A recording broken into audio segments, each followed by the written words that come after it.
Welcome to Healthy, Safe, Brave Spaces, sponsored by Center of Empowerment and facilitated with Iris Inspires.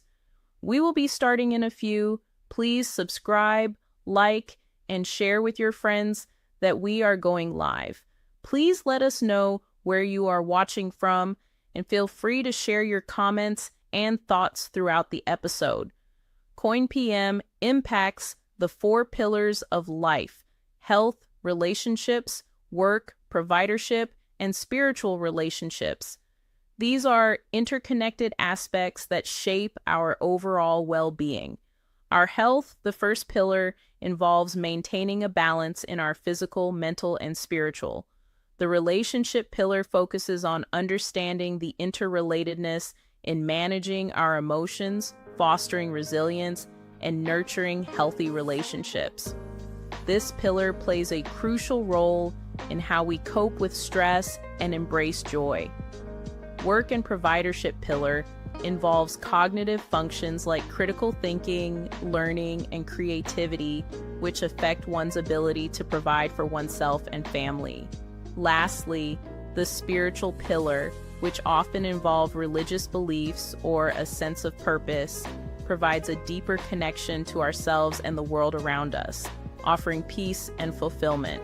Each pillar supports and impacts the others, underscoring the importance of a holistic approach to living a balanced and meaningful life. We at Center of Empowerment Coin PM build bridges between the health, physical, mental, and spiritual health balance and alignment.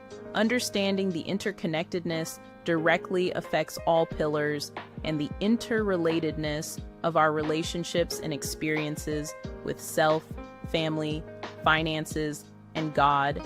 Our programs and services make a difference with our OMB families. In transitions, grant healthy, safe, brave spaces, caregivers, grief and loss online support, as well as counseling and coaching services individually and family. Center of Empowerment Africa, a bridge of hope with Africa with our educational missions and mentorship programs. Learn how you can support this mission today with the QR code or going to www.coinpm.org. Africa, become a bridge builder. Today scan here or go to www.coinpm.org. Donate. We are 501c3 compliant and all of your contributions are 100% tax deductible. Thank you for being here tonight. Get comfortable and let's engage in a thought-provoking, caring, inspiring, real talk, real experience, real hope dialogue.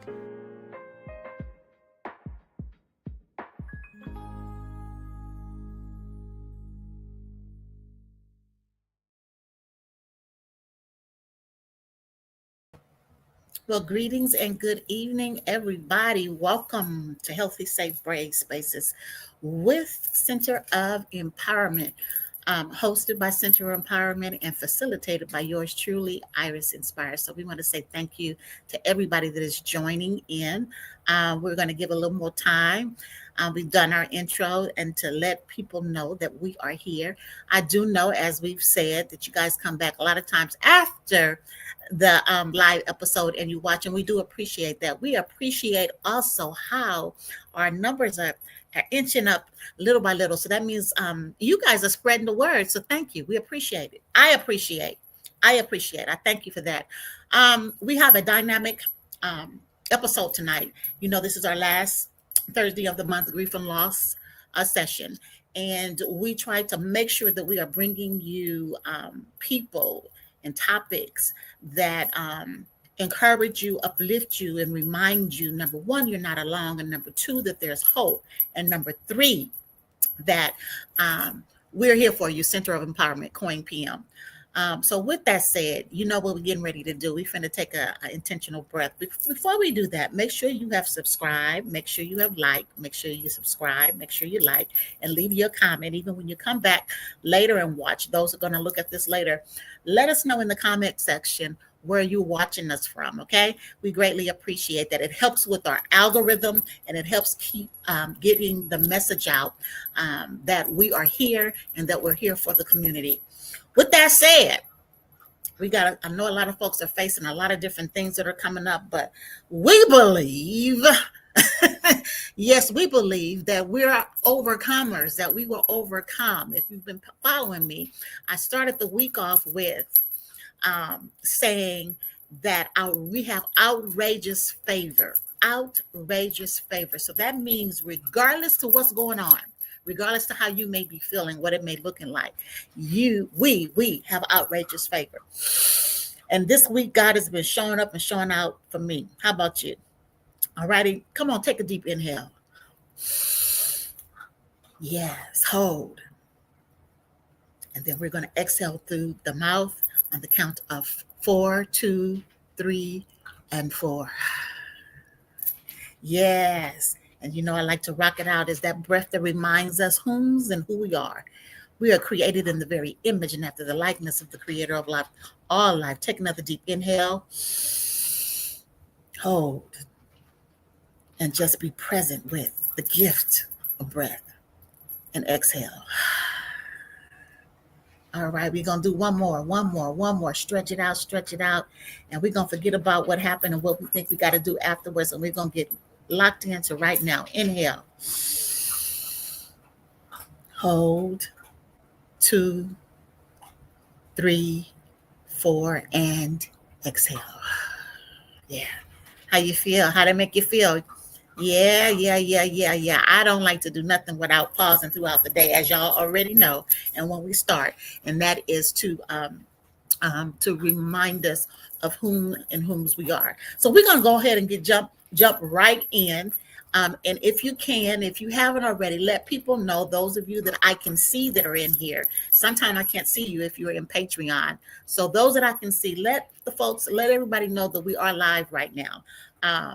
But I want to go ahead and introduce our special guest. You know, this month has been breast cancer awareness and domestic violence. Well, there's been several topics that has focused on this month, but we have focused our attention on breast cancer awareness and domestic violence awareness. And so each week we have talked about breast cancer awareness and we've talked about domestic violence, and we've talked about it in a way that is enlightening, educating, and also inspiring and uplifting us and reminding us, giving us tools, and reminding us what we can do in the area of taking charge of our health and taking charge of our life and reclaiming, redefining what experiences mean in our life, right? And so I want to introduce this young lady, Roneka Taylor. I think it just went down. I know her because I grew up with her parents, number one, and then number two, because of we're family, by the way. We're family. By the way, I'm not sure which, you know, you got first, second, third, and fourth cousins. I don't know which one it is, but we are family. And I am grateful to have her tonight.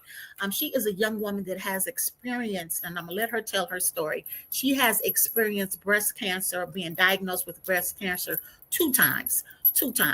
And she is going to share that story with you. She is a young 47-year-old woman.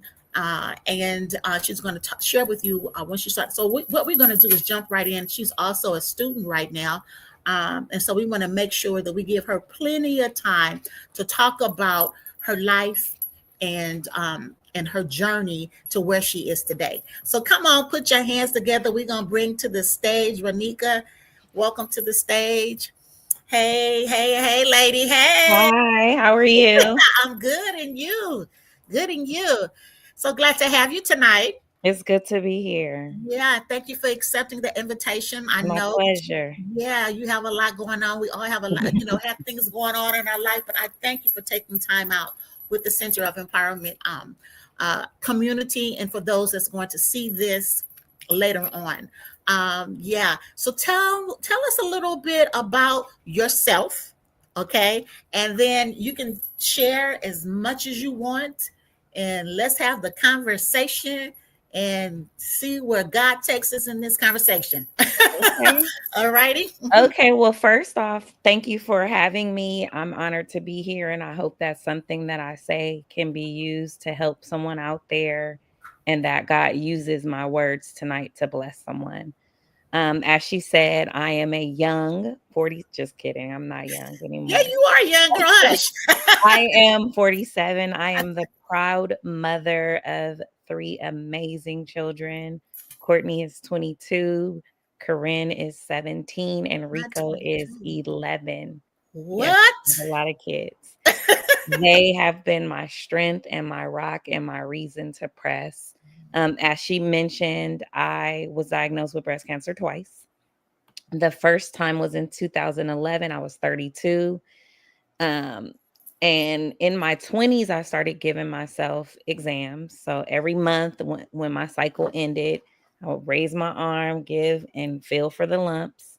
And I felt a lump. And I was like, what is this? It doesn't belong there. So I Mhm. went to go talk to my mother-in-law at the time. She was a nurse and she was like, well, go to the doctor. It's either cancer or it's not. And I was like, what? I'm 32. I'm too young for cancer. Yeah. I quickly discovered cancer does not have an age. It is not prejudice of Mhm. age or gender or anything. Men can get breast cancer too. I'm not sure how many of you knew that, but Mhm. it's important to be in tune with your body.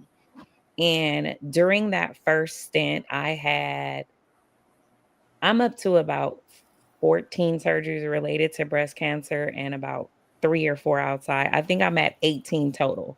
And I think Surgeries. about surgeries. I think about somewhere between 13. I lost count. I have them written somewhere, but I don't want to Mhm. have to go through my phone to get them. But needless to say, I've had close to 20 surgeries.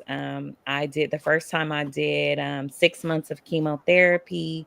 I had a lumpectomy first. They thought that that would be sufficient with the chemotherapy, but after um, sending the tumor to get, I don't know the right word. They went Uh, to the cath lab, the biopsy, and then yeah, not the biopsy. not the biopsy. After Okay. the biopsy, once I had the lumpectomy, they sent it out and they were like, "Oh, it's more aggressive than we thought, so we're gonna have to remove your breast." And they gave me the option to either remove one or both. Well, I was a young mother of 2 at the time, and I breastfed both of them, so I was like, "Take them both. I don't need them anymore. I'm not having any more kids." Mhm. And they were like, "Well, you won't be able to have any more children." I was like, "That's fine with me. I don't need birth control anymore." I was 32, I said yes, and after about 2 years and about 7 surgeries later, um oh, back up just a little bit, I'm sorry, I'm all over the place. So after my bilateral mastectomy, I decided to remove both because it's supposed to decrease your chance of a recurrence. So I was like, "Yeah, I don't want it to come back. Definitely take them back, I'm not attached." They tried to kill me anyway, so yeah, go ahead and take them. Mhm. And then, they say, "Okay, if you go 5 years, you're safe. Mhm. If you go 10 years, you're safe." Mhm. Well, for me, 11 years and 6 months later, it decided to spin the block. Prior to that, I had my son, who they said I couldn't have any more children, but here comes this miracle son because we Wow. all know who God is. He is the Mhm. author and the finisher. He Mhm. orchestrates everything. Ask me, um, I'll take 0 kids, please. Here I am with 3, and I love them all dearly, and Let me God ask you, knows pause right there. Wait a minute. that was a lot, huh? Wait. So you were diagnosed with cancer. 2011, 3 years Okay. later, I had my son in After 2014. they said you wouldn't be able to have After children. they said I could not, So because I went through menopause. I went through a chemically induced menopause. Cycles gone, everything, like, I don't work anymore. And then here this well, precious baby obviously you comes. do. Absolutely. Okay. Here Well, this precious baby comes. wow. So let me So ask you this. So when you said aggressive, because what I do know that of course I should have kept one of the aggressive type. What type of, do you know what type of cancer it was? yes, I had a triple You positive did have the triple positive, HER2. HER2. Yeah, Okay. Yeah. yeah. It's really, it seems to be very prevalent in the African in American African American community. Triple, the triple negative. Okay. Yes. All righty. So you, Hold on one okay, second. no problem. So it is, as you guys heard, are listening to her, and she's sharing how At 32 years old, 32 years young, she had a I'm sorry, I'm back. that's okay. Say it again, girl. My lips. Lumpectomy. That part. That one. No. And then because they discovered it was a lot more aggressive, she had a double mastectomy. Yes. And she was without cancer. She had a child after they said she couldn't have a child. That's why you can't just listen to. Let me shut up. Because he made the doctors, and Well, they're practicing they're medicine. and they're going by what. Yes, they don't know everything. That's thank you. They don't know everything, and you really have to take your health and your choices into your hands. And I'm sure you're going to talk about that. So after 11 years, you said 11 years and 6 months. 11 years and 6 months. I continue to do the exams because I had a mastectomy. It's not advised to have mammograms annually because it could smash your implants, which could affect them. So I would do exams like ultrasounds and CAT scans and stuff like that, but I wouldn't do an annual mammogram because of the mastectomy. So I just continued to give myself exams. And April of 2003, I was visiting my dad in Texas. I went to speak at my girlfriend's women's conference for breast cancer. And I was just sitting there and I felt a lump. And I was like, oh, Lord, what is this? I already knew what it was when I felt it because I know what it feels like. For me, cancer did not hurt both times. I was So, going to ask like, you so that. You for didn't have some anything. people, when they feel the lump, they're like, ooh, that's sore. That is typically a non-cancerous cancer. I mean, a non-cancerous Benign tumor. tumor or cyst or something. But everybody's story is not the same. So don't think, oh, it hurts, I'm safe. Go to the doctor and get checked. So that's exactly what I did. I went through the same steps. I got it biopsied. I called doctors. I found different specialists because my oncologist that I had the first time I fought it had retired. And so I found this place not far from the house. And because I grew up in a Pentecostal church and my grandmother taught me how to pray, and my grandfather was a bishop, my great grandfather was a bishop, my father was a bishop, I could no longer lean on their prayer life. I had to develop one for myself. And I did that. And as time went on, my relationship with God became stronger and stronger. So neither time, the first time nor the second time, did I cry and say, why is this happening to me? What's wrong with me? And woe is me. I didn't enter that phase either time. Both times I said, okay, God, what you want me to do with this? Because you made me in your image and I'm gonna do whatever you say. The first time I fought hard. My girls were 3 and 7. This time I said, I'm tired, God. I don't want to fight. I'm tired. These kids are looking at me and more is caught than taught. So you're gonna have to fight this time. I am releasing all responsibility to you. And your words say if I call in, you're gonna answer. So you're gonna have to answer me. And I talked to him just like that. And I did not fight one day this second time around. He did. I just rested in him, in his word, and in his promises to me. And it came back. I got diagnosed officially June 15th, 2023. Immediately after the test, and they told me the first time the lady was like, "Oh, I thought my secretary told you." And I was like, "Told me what?" She was like, "That you have cancer." Now she didn't know me from Adam. I could have been Wow. wild, Right. like, Right. "You telling me this over the phone?" Yeah, that's, yeah. But literally the next day I got a new doctor and I hand selected all of my specialists. This time around, there was a doctor who was very aggressive. She was like, "You're going to have to start right away." And I was like, "I'm not in a position to start right away." The first time I was married, I was a teacher and I just went on disability.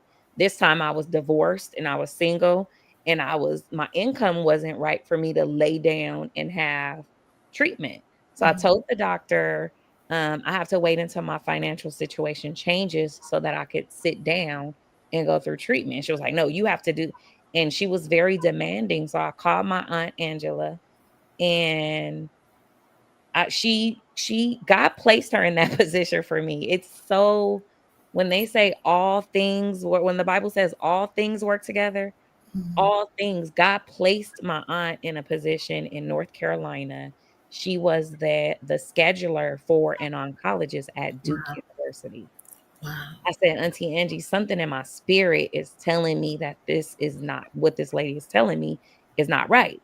She wanted me to go through the same treatment plan that I did the first time. And I'm Mhm. like, doing the same thing over and over is insanity. I believe that this time around, I need to do something different. And Mhm. she was like, send me your pathology report. I'm going to show it to my doctor. I'll talk to her every day and we'll see what she says. I sent it to her. The doctor told her, Angela Tillier needs to get a new doctor tomorrow. The doctor read the wrong report. And so, of course, my first mind was, whose report will you believe? The doctor put me at Wait a stage minute, 2. please. Wait. I'm going too fast. No, you're not. I just want, you're not going too fast. But I think it's just so important that the audience hears this. Number Mhm. one, she got a check in her spirit. Mhm. Okay. Number two, she didn't ignore it.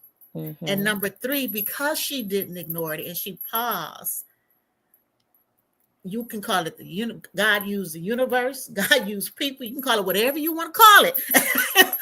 But God used situations and circumstance to put the right people in her path Absolutely. to get exactly what she needed to take care of that's taking control of your health. That's what, Yeah. when we started this out, when we said that. Okay, go Mhm. ahead. That's awesome. Yeah.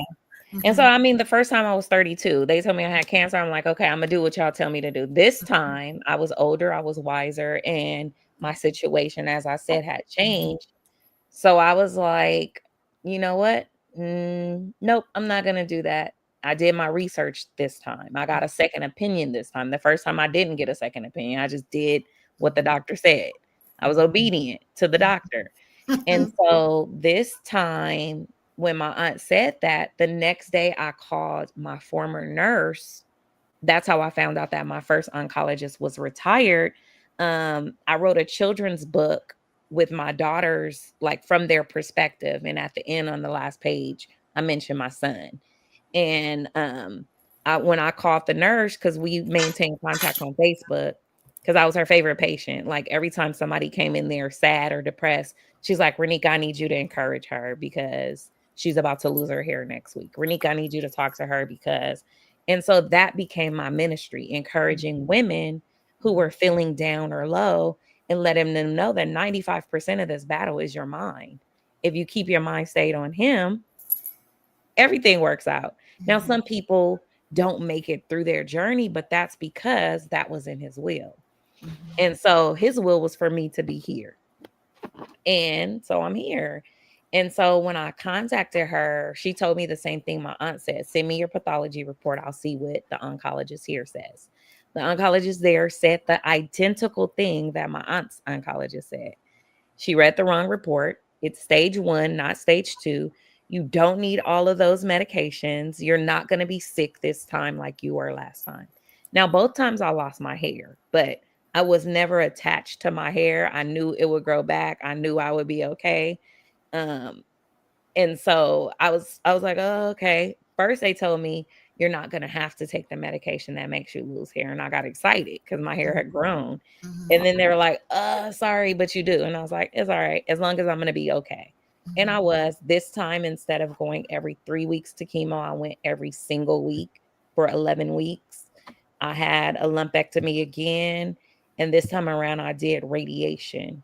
Um the first time I didn't do radiation because usually when you have a mastectomy, radiation is not something that they offer, but they said that it acts as a janitor to clean up what chemo did not get rid of. And so they recommended I do it to increase my chance of a recurrence not coming a third time. So I was like, all right, let's run it. So I did 25 sessions of that, 5 weeks in a row, Monday through Friday. Pain beyond measure. Like if I could choose between radiation and chemo, I would be nauseous with chemo any day because radiation was physically painful. but I made it through. I had a few more surgeries. My last surgery was June of this year. I had another revision surgery after the effects of the radiation. I needed a revision, so I did it. And now I'm building my strength and I'm pressing on. My daughter, I called her and she was living in Montana at the time. She was 19. And I said, baby girl, he came back. Mommy got to fight again. And she was like, oh no, mommy, are you okay? I said, I'm wonderful. God got me. The very next day, she called me and she said, Mom, I'm moving home. I applied to 5 culinary schools Wow. and I'm going to take care of you through this. And I was like, no, you're not. You're not. You're 19. You don't have any Right. children. Uh-huh. You planned on moving out of the country to start cooking in different areas. Go do that. Live your life. I got this. I'll be fine. She was like, oh, you thought this was up for discussion. It's not.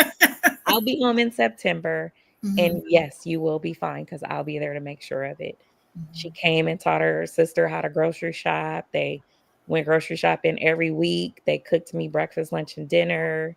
She made sure when I was feeling a little weak or tired that her siblings were fine. And I'm here. I'm here. I got my babies, and God is good. Awesome. That is an awesome, awesome story, awesome share of resilience and getting through the difficult times. I want to ask you this and listening to you. Mhm. Um, what I know about cancer treatment, chemo, and radiation, based on walking through it with my mother. Um, and it is an act of faith, and you don't know, and everybody's journey is different. So, Right. what I would say to you, ask you, what did you do in those times when, like you said, the pain was sometimes just unbearable, or it's like, okay, I'm exhausted, I don't want to do it no more, I'm tired. What were some I don't want to do what anymore? I don't want to fight go to anymore. fight this anymore? Yeah, I'm exhausted from the fight, and I don't. It's too much between the nausea, being nauseated, between the pain. What kept? I know your babies kept you going, but outside of that, what kept you going? My relationship with God. I never got tired of the fight because I didn't fight the Mm, second time. The first time, I think I was younger then, so I didn't get tired then either. When I say tired, I meant fatigued.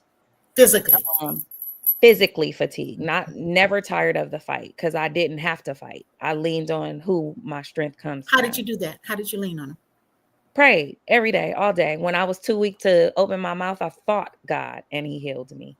There were times where I was too nauseous to even get up or move, and I would just take a nap and just rest in him. Mm-hmm. I got stronger through that. I listened to my body more and more. When I was tired, I didn't press to go out to events. I told my family members or my friends, I can't go. I'm tired and I'm going to take care of me. Um, Holidays, I stayed home and sent my kids, send my love babies. I'm staying home. Mm-hmm. Oh, you don't wanna cut? No, I don't want to, and I'm not going to. My boundaries increased. I removed negative people from my life. I removed negative situations from my life. I detached from anything that was removing me from the joy that God placed in me, and I put me first. I put me before my children. I was like, "I can't be your mommy today. Today, I have to focus on me." And I leaned in that, and I didn't feel guilty about it at all. Mm-hmm. People, "Well, oh, you wanna go?" No, I don't. Mm-hmm. I don't wanna be around germs. I don't wanna be around people. I wanna Mm-hmm. be at home, and I wanna rest. And when I had enough energy, I walked because my doctors told me that even though I was physically exhausted, walking would help with my fatigue, and they were right. I will walk around my neighborhood. I feel safe in my neighborhood, so I will walk, and when I didn't feel like walking anymore, I would go home. I literally listened to my body. When I was in pain, I would call my doctors and describe my pain, and I would get something like the burns were really bad. So I Mm-hmm. would call my doctor, I need some ointment because this is unbearable. And Mm-hmm. they would give me ointment. whenever I didn't lay in it, I learned that the first time, because the first time I tried to be so strong and Mhm. so tough for my kids and my ex-husband, because I caught them crying. I'm like, no, no, no. This house is not a house of crying. You go outside to cry. We only have positivity in here. If I'm okay, then you're okay. Mhm. And so they will go for walks and they will go for drives and they will cry and then they will come home. And they would tell people, "Don't call my mom crying because she gonna be like, I gotta go." And I would. I literally would. If I had a negative Ned or a negative Nancy friend, I had to tell them, listen, I can't be your trash can today. Today I have to only have positivity around me. And Mhm. I encourage people more than they encourage me, because they would be like, "How are you doing this?" Because I would just go on Facebook, 1 round down, 5 to go. Like, Mhm. I watched you. yeah. Yes. So, and Mhm. that encouraged me too, because the comments from people like, "Oh my God, you're my inspiration." And I'm like, it's not me. Like me, Roneka Taylor, is a Mhm. punk. Legit. But when I tell you, if you lean on the source, Mhm. I've Hmm. I I've had therapists, like, I had a situation at work, back in 2014 when I was teaching in Compton, and I had to go see a school psychologist, and I had to tell about the cancer, and he's like, "Well, did you see a therapist for that?" And I was like, "No, I saw God." And he worked it out. Mhm. Like, "Oh, but didn't you get sad?" No, because he gave it to me for a reason. I feel like cancer blessed me because it helped me to see what a powerful God there is. Like, Mhm. I literally remember my mom had to take me to the hospital and I was so weak. I couldn't walk. I had to like lay rest on her. And my nurse was like, "What are you doing? Like, I don't want you tough. I want you well." And when she told me that, I lived in that. And every time I had it, like my kids make fun of me because every time I feel an ailment or every time they have something happen to them, I'm like, let's go to urgent care. Like, let's pray. And Mhm. then let's go to urgent care if in 2 hours you don't feel any better. Because God made the doctors. They're not Mhm. just there to Mhm. charge us, they're there to help us too. Mhm. Mhm. So, And based on what you've said, it sounds like you also have to find the physicians, the medical team that works with you, that you're in tune absolutely. with. Because Absolutely. I know one of the things that we did, I would pray um, the right physicians, technicians, nurses. Absolutely. If All nobody of can my come, kids. yes, you can't come in this environment unless you have the right energy, right, the right Because mind. I'm getting put to sleep. I've been Mhm. put to sleep 17 That's a times, lot of times, by the which way. means Yeah, 17 times I could have not yeah, woken up. yeah. So if Imma go to sleep for hours, I need Yeah, to trust that you are the person. then I yeah. I I remember looking for an OBGYN and I went and it was an older Caucasian man, not to say that that's bad or anything, but someone, I think my regular, I just called for one and I went and his hand was shaking. "You're not about to operate on me, boss. I think you need to retire." Like, when I go to sleep, I Right, need to know. Like, when right, I rest in God, I already know. I'm already right, confident in him, but I right, need to be confident in the people that he created too. right, right. So, That's if right. I felt any, and I pray before anything, like, if I lose my keys, God, put my eyes on it, put my hands on it.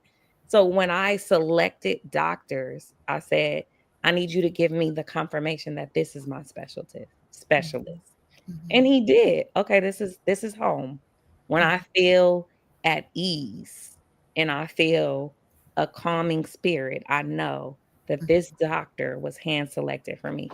Every single specialist I have loves me because I'm not going to take just anything. I am an advocate. I like the commercial that said advocate for yourself. mhm. Advocate for yourself. You have I to. remember my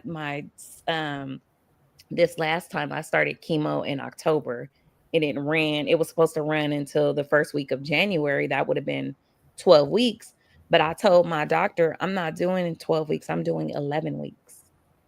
And he said, "Oh, well, I thought I was a doctor." I said, "You are, but I'm leaving this treatment in 2023. When I start 2024, I'm going to be done with treatment. One extra round of chemo is not going to make a difference. If it's here to stay and God want to take me out, he going to take me out. And he said, oh, okay. It's a matter of fact, it's interesting that you say that, because one of the things that I do recognize in the times that I've spoken to you over the phone, that you're very matter of fact. I got tickled off the one call. I said, okay, no. Like, you don't have to guess with me. Like, And you have to be, and what's so beautiful about that, and what I'm hearing is because of that characteristic. You say you're a punk, but obviously there's a foundation there that that grew, absolutely. right? I would agree. And matured to give you clarity. The right things were said to you to stimulate your faith and Absolutely. remind you of the power that you have and the choice. You have a choice. I do. You have it. We all, whatever the that we're walking through, we have a choice. Let me ask you this, and then we're gonna let you go, because I know you got things to do. Did you change anything in your diet? The first time and the second time were different. Mm-hmm. The first time I literally craved fresh fruits and vegetables and frozen yogurt, and that was like pretty much my diet. This time I didn't really crave anything, but I did stray away from sweets as much because I wanted the nutrients to give me the strength. So I try to be mindful of a balanced diet. I stopped drinking regular milk back before I even started this. And one of the surgeries that I've had along the way is removing my gallbladder. And that was right before I started treatment. As a result of that, I couldn't process a lot of dairy. So I removed most dairy, and I strayed away from pork and beef. I still eat beef here and there, but it's like a once a month type thing. I didn't go extreme. I didn't become a vegan like people recommended, because I felt like I want to be happy in what I eat and what I do. And I'm a foodie. Well, there's studies that say, I've been vegan. I chose vegan since about April of this year. Yeah, my sister's a vegan. Yeah, I think it was March, April. Yeah, it was April of this year, and for reasons, for health reasons, for my body's fighting. It has been fighting, so I chose it. But what I will say, there are studies that show. I was even listening to a vegan, as a matter of fact. She said she was craving a hamburger, and so she treated herself to a hamburger. That was, she just needed. It didn't make her sick, because a lot of times they say it'll make you sick. Yeah, right. If you go so long. Yeah, but it gave the reason she was craving it. It was because of the memories behind the hamburger. So it kind of relaxed her. Nostalgia. Yeah, and it released the necessary hormones in our body that we need, the serotonin, the dopamine, all those things that we need in our body. And so you have to find what works for you. And I really, really, really, really appreciate how you talked about the distinction between when you were younger, the first go round and the second go round. You talked about caring for yourself, prioritizing yourself, and not feeling guilty doing it. Because as a woman, as a mother, as a wife, right? The first round you were a wife, and then you got the emotional stuff you go through as a divorce person. I didn't know that part, see, because we talk about all that stuff in here on the platform too. You go through all that stuff, have emotional stuff that you got to work through. Right. But the key is prioritizing self. That's right. And so I want to thank you for that. What would you tell your younger self? About cancer? About cancer, or in general? What would you tell your younger self today? If I could go back in time to probably my early 20s, I would tell myself that I'm worth it. It being everything. And that I need to listen to my body, because I didn't start listening to my body until I got cancer the first time. Like, don't eat that. I had to, this time around, I gained weight both times, but this time around I was 10 pounds away from my goal weight. And I was devastated when I gained 35 pounds during chemo because of the steroids. And I was like, I'm too old to lose this weight. And so I'm like, if I could go to God to help me fight cancer, I could go to God to help me lose weight. And so I started to journal and ask God to help me consume things that were pleasing to my body Mm. because I wanted to live a healthy life for my kids. Mhm. I don't want to fight cancer and kick its butt twice and then I'm dying of diabetes because I can't stay away from this or That that. piece of German chocolate cake. Right. High cholesterol because I'm eating Mhm. all this fried stuff. Mhm. And so God started to like I meal prep now, not Mhm. like a serious meal prep, but if I know I'm gonna be out and I'm not trying to go to I stopped eating out as much. Mhm. Like my kids Processed were food. like, let me go processed food. Mhm. My daughter just made me some chicken salad and she put celery and bell peppers in it. Like people don't make chicken salad with bell peppers, but let me get some fresh in there. Mhm. Like, Mhm. and so I started to be more conscious of what I was consuming, and then I started losing weight. Like, oh, okay, Mhm. Mhm. And if that's how. if he can heal a broken arm, and he could kick cancer's butt for me, Mhm. when I tell him I need him to do it. I didn't ask him, I told him, I need you to do this because I don't want to do it. Like I Mhm. literally said, I don't want to do this. I don't want to do it. I don't feel like doing it. So you gonna have to do it. You want to use me for your glory. You because you know I'm gonna testify. Like I'm gonna Mhm. testify. I don't care Mhm. where I was with my daughter the other day and somebody had on something pink, I think it was. I don't know. Mhm. And I was like, "Oh, I'm a breast cancer survivor 2 times." Mhm. And she was like, "Mommy, you ain't gotta tell your business everywhere you go." I said, "Girl, God blessed me with cancer, not once but twice.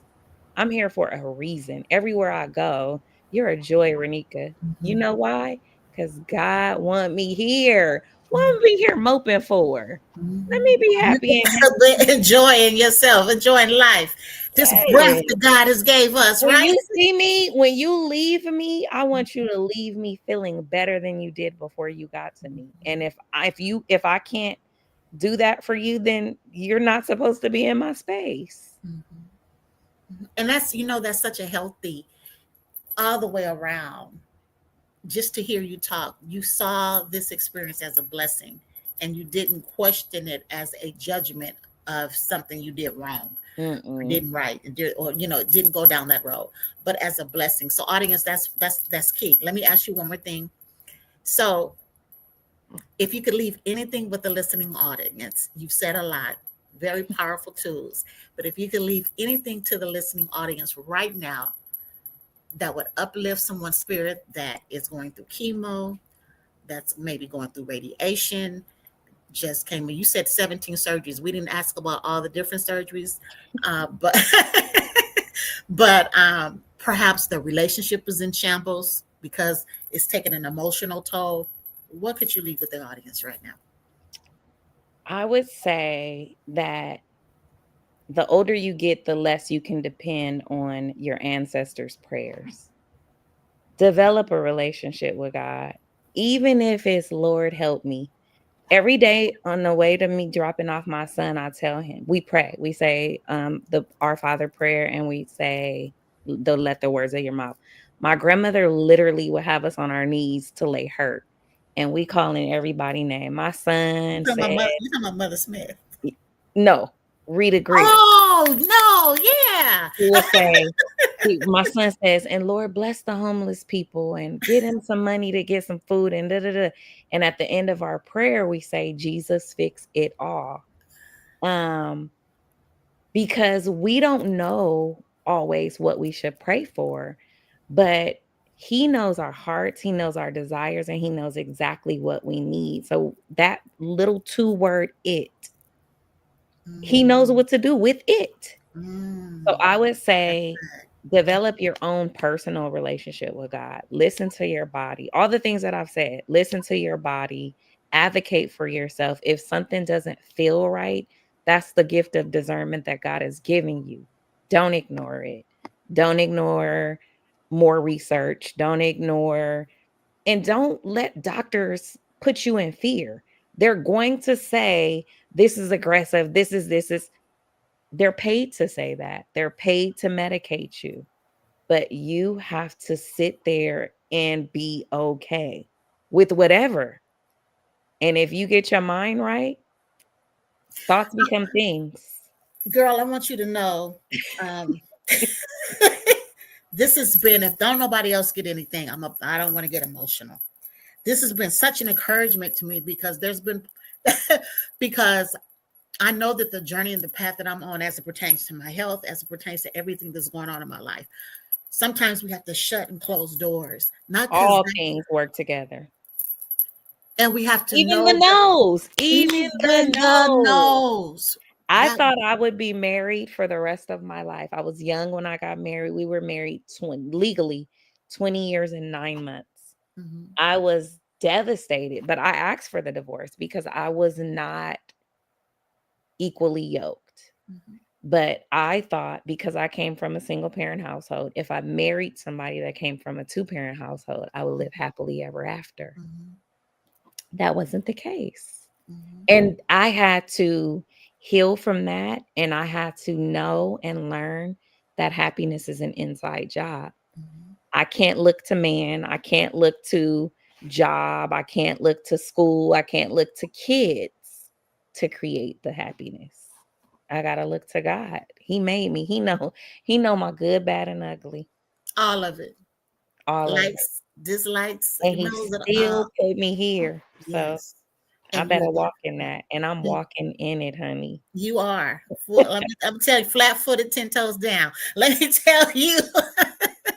You doing it, and don't draw back from that. You're an inspiration to young ladies, young men, as you mentioned. Cancer is on the rise, even in men. Men, you can get cancer too. Mm-hmm. And the fact, I was even thinking, my God, how do you sit in a service getting ready to speak, and you feel a lump like, no, like what's that? Yeah, you know what I'm saying. Get it checked, and then let me say this too: don't delay. Mm-hmm. Don't delay. If you scared to go to the doctor, I'll go with you if you local.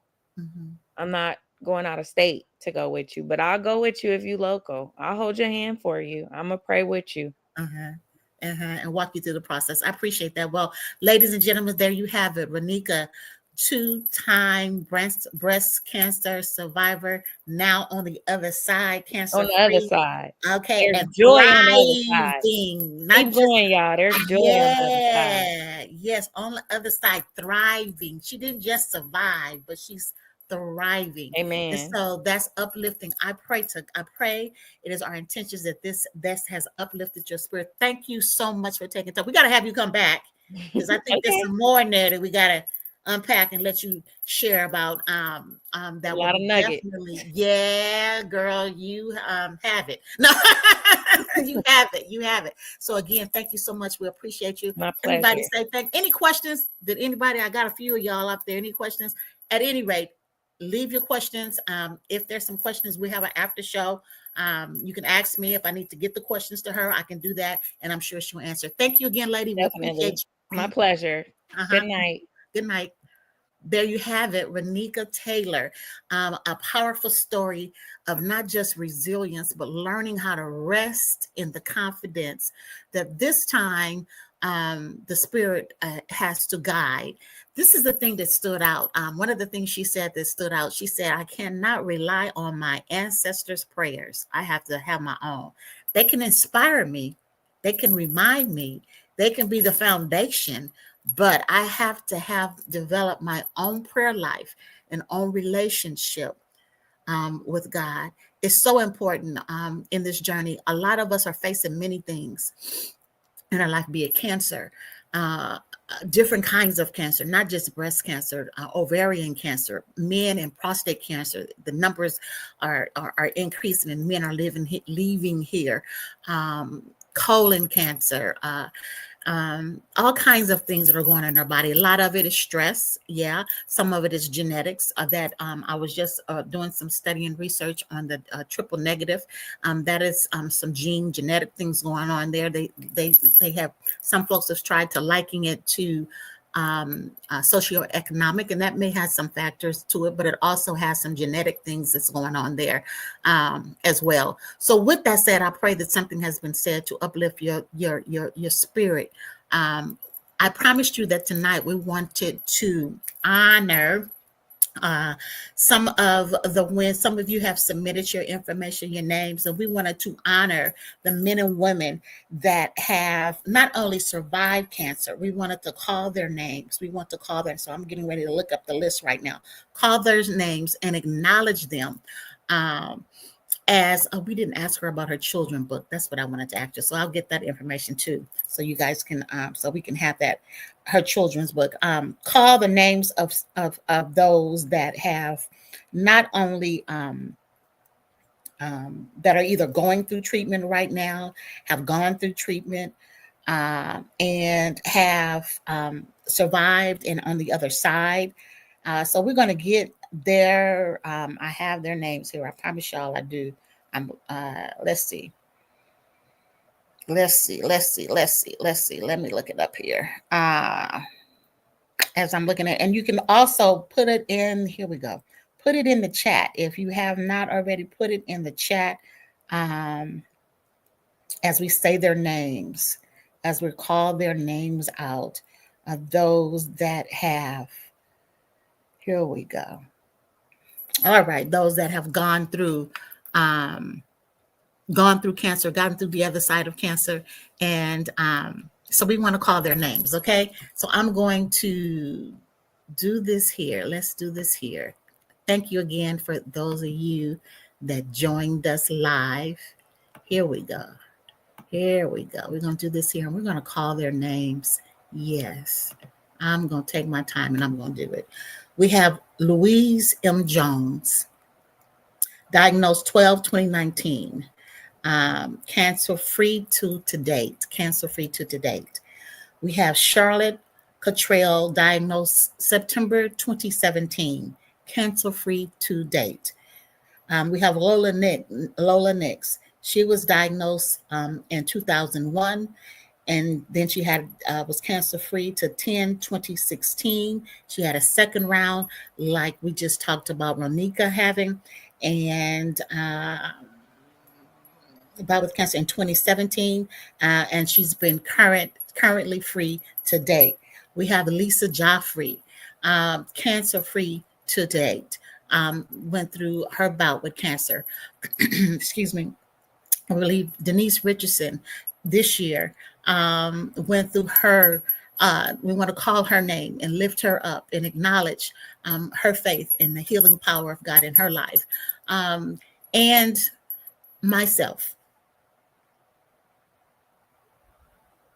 Yes. Iris.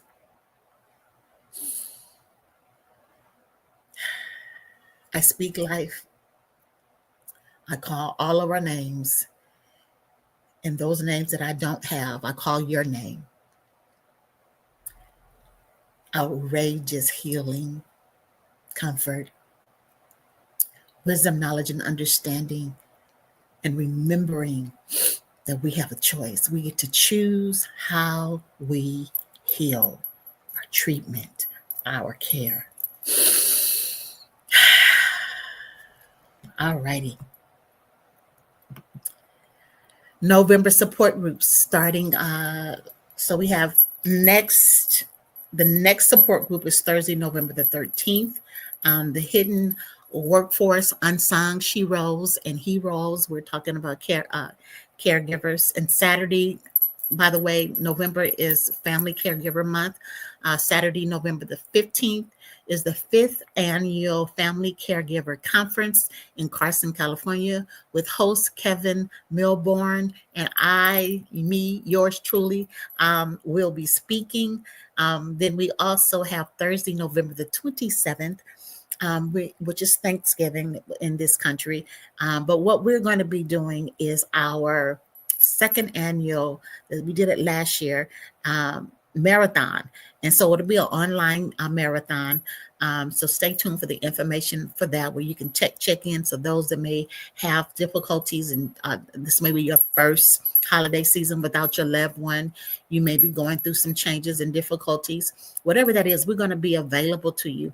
And we're going to make that information known to you. We're also kicking off, we had mentioned last week, or was it week before, I don't remember, we had talked about having our love groups going behind the veil, behind the wall. We call it our love groups with Zoom. And so these are our one-on-one support group, not let me slow up, our support groups that we are offering in Zoom. So we have a more intimate setting, and that kicks off not this Saturday, but following Saturday, every other Saturday at 11 a.m. Every other Saturday at 11 a.m. We'll be open on Zoom for you to check in, tap in, and talk, share with others, other like minds. We will be there for you. For those of you that are experiencing food disparity, where this the shut off of your benefits, grocery, EBT, CalFresh benefits. We are still offering our weekly food services, grocery services. We ask that you let us know by 12 noon on Friday that if you're in need of groceries, and we give out until we don't have any more. So let us know. We're here for you. On our website, there's information at CoinPM, www.coinpm. There is information where let me put this up. This is our, that's our link to take you, our QR code can take you to the website, and it will let you we have information on there rather about us, resources in the community. You can also call, what I've learned is you can call 211, and there's a service called United Lift. So if you do not have transportation, there may be some income verification, and then there may not, but United Way has some kind of partnership with Lyft services, where they'll take you to doctor's appointments, grocery shopping, pharmacy, eye appointments. So your necessities, they will help and support you in those, okay? So that's at 211, dial 211, and then also dialing 211 will give you additional services as well during these challenging and difficult times. But listen, we are standing in the gap, meaning that we are building the bridge of hope that goes beyond solutions. Martin Luther King said, we have some difficult days ahead of us. That was one of his famous lines that we remember, the echoing of those words. We have some difficult days ahead of us. However, I believe, what do you believe? I believe that we're going to get through it. We're not going to only get through it, we're going to get through it stronger than we've ever been before. It is going to be predicated on our ability to shift, change, and pivot. Shift, change, and pivot. That means transform our thinking, prioritize what's important. Roneka said it most eloquently tonight. We must put ourselves first, because if you're not healthy, if you don't feel good, if you can't take care of yourself, you can't take care of nobody else. That's been one of my hardest, that's been my Achilles heel, actually, one of my hardest lessons. And so remembering to take care of self. It's taken me a long time to get there, but I think I'm finally there. How about that? So you got to remember that, all righty? Take care of yourself. All righty. I pray that you share this conversation that we had tonight. We do it because of you. Make sure you subscribe, like, and share. Subscribe, like, and share. I'm also going to be in Patreon just for a little bit. We have our after show. I promised it, so we're going to have it. All righty. In Patreon, I'm going to put it right here. Patreon. And that is for the Patreon community. There we go. Right there. So I'm going over there. We'll be there for about 5 or 10 minutes. But we'll be over there in about 5 minutes, and then we'll hang out there for a moment. You can bring your questions. Again, thank you for tuning in. We appreciate you. We'll see you next week. Next week, I will be coming talking to you about some really good things. Make sure you subscribe. I'm saying that because I don't. Let me look at it right now. Let's see. My topic next week. I do know what it is, but what happens is, if you didn't know, what happens is we get busy. Here we go. My topic, emotional survival. So next week we're talking about emotional survival, learning to breathe again after a breakup. Breakup being a divorce, be it a relationship, a friendship, a courtship, even a career, companyship, all those ship. Emotional survival. And when I talk about emotional survival, I'm talking about not just surviving, but getting to the place of thriving in your wholeness, in the wholeness of who you are. Tonight was good, y'all. So I hope you enjoyed it. Everything, not some things, but everything is in divine order. I've been saying that for 2 weeks. If you've been paying attention, everything is in divine order. Opportunities, chaos, happenstance, bloopers, things we didn't intend to happen, not our intention, are opportunities for us to not only rise up and heal and be and grow and leave a legacy that's stronger than anything we've seen before, but to remember that we are the answer to our ancestors' prayers. And that answer is that we take it to the next level and push and move forward. Peace and blessings until next time, and I'll see you over in Patreon. Thank you for joining us on Iris Inspires TV, where we have real talk, real experiences, and real hope. If you haven't already subscribed, please subscribe, like, and, by all means, spread the word by sharing. Don't forget to activate the Notify Me bell, and you will be alerted when we go live. Scroll through our content and be uplifted, inspired, and reminded that you are not alone. The after show will start in 15 minutes on www.patreon.com/irisinspires. See you next time.